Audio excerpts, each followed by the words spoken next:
Welcome! Today we are drawing a lion. Stay tuned until the end of the video for some eye variations, lion quotes, and journaling prompts. Let's get started.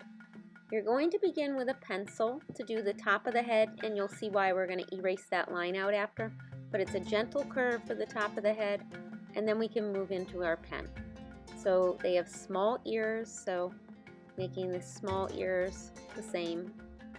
And then it's as though you're making part of an oval, so we're curving out from the corner of the ear on both sides.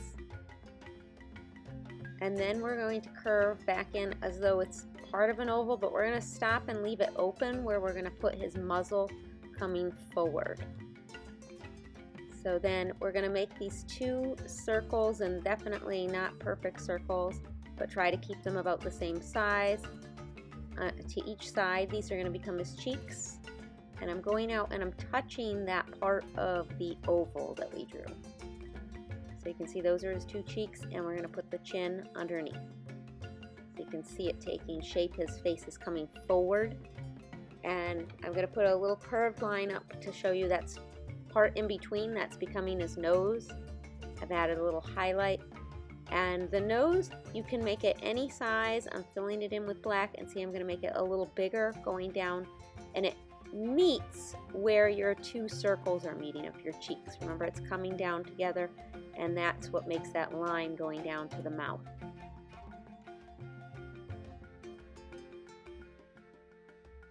I'm going up from the end of my nose to do the eyes, and I'm just keeping them as little circles right here.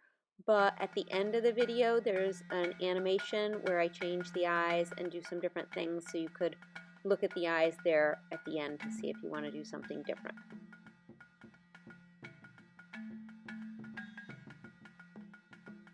Dots for whiskers.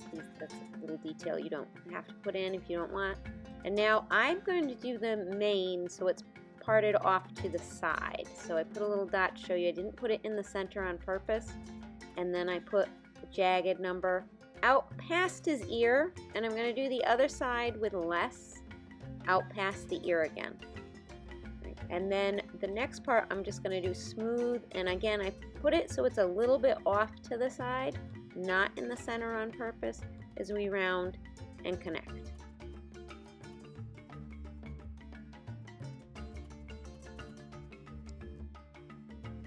So now I'm going to show why I did that in pencil.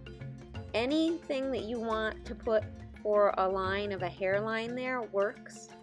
You could have had it like a point, like a widow's peak, and then erase it out. It just gives his head shape a little bit more interest than being just the curve between the two ears.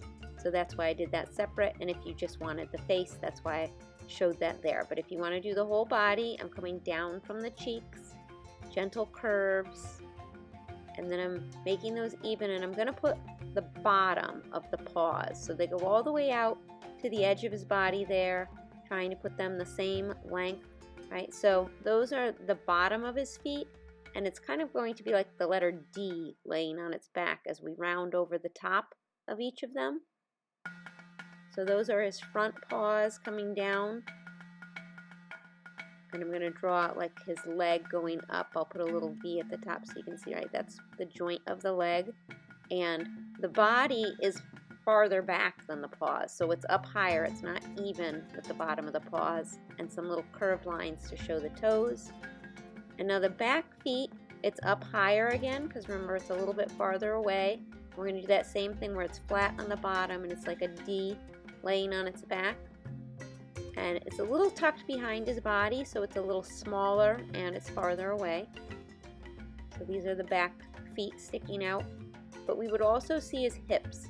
So his haunch, and it's like you're making half of a heart or the number 2 and a backwards 2, and making them even about halfway up the body. So now you can see he's sitting, and then adding the tail, I'm adding it so it's just laying sort of beside him, behind him, and I'll put the little paintbrush part up, but you could do a lot of different things with the tail. And then they have that little tuft at the end.